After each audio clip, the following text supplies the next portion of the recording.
En grand 5, nous avons les manifestations de l'inconscient, dont le petit 1 porte sur les différents éléments de l'inconscient.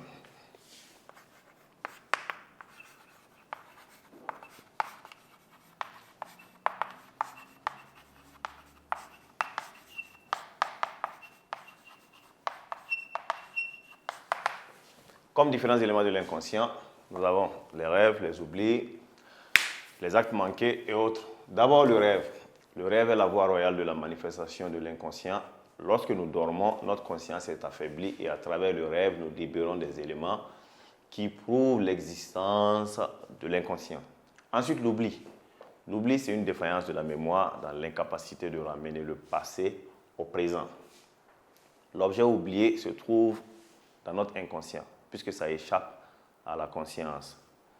Les actes manqués, les lapsus, la fausse audition, la phobie, l'antipathie, la sympathie sont d'autres formes de la manifestation de l'inconscient. Maintenant, nous allons voir le schéma de l'appareil psychique selon Freud.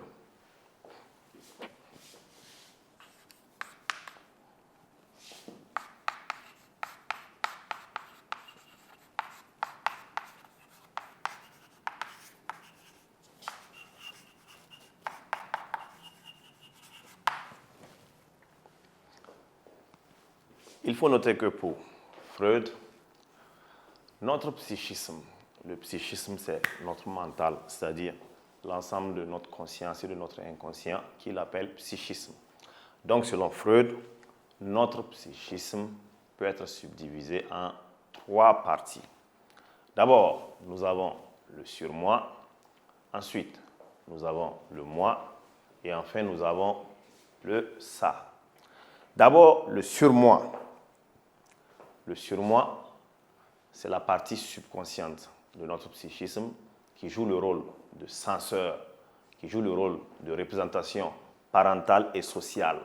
C'est le surmoi qui juge de la qualité de nos actes. Est-ce que tel acte doit être posé ou pas? C'est le surmoi qui juge. Autrement dit, le surmoi représente les parents, l'éducation sociale, l'école. Ensuite, nous avons le moi. Le moi représente la conscience personnelle même de l'individu, le je, entre griffes, le je décisionnel. Le moi laissé à lui-même, il veut tout faire. Je veux manger, je veux marcher, je veux boire, je veux faire ceci. Le moi ne fait que poser des actes sans trop réfléchir. Mais le surmoi est là justement pour l'empêcher de poser de mauvais actes. À côté du moi, nous avons maintenant le ça. Dans le ça, il y a les différents éléments de notre inconscient, l'oubli, les pulsions sexuelles, les désirs irréalisables, qui influencent quotidiennement le moi.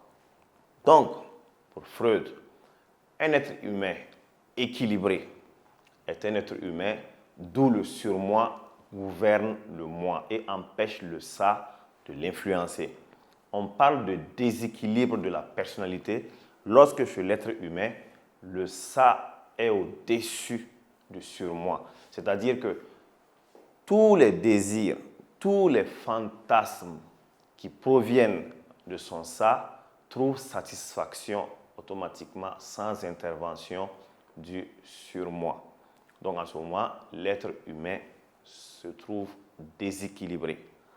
Donc c'est ce que nous allons matérialiser tout à l'heure avec la trace écrite.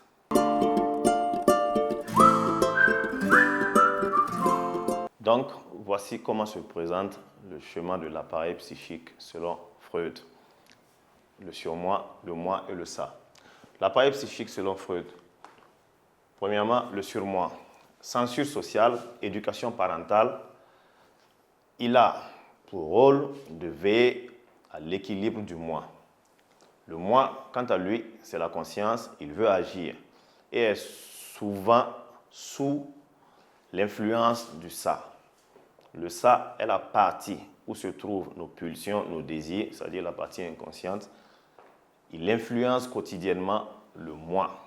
Donc, pour Freud, on dit qu'un homme est équilibré lorsque le surmoi veille au bon fonctionnement du moi, c'est-à-dire en empêchant le ça de l'influencer. Mais un homme est déséquilibré lorsque c'est le ça, justement, qui gouverne sur le moi. Donc, cela me fait au grand 5. Nous allons passer maintenant au grand 6, les enjeux de l'inconscient.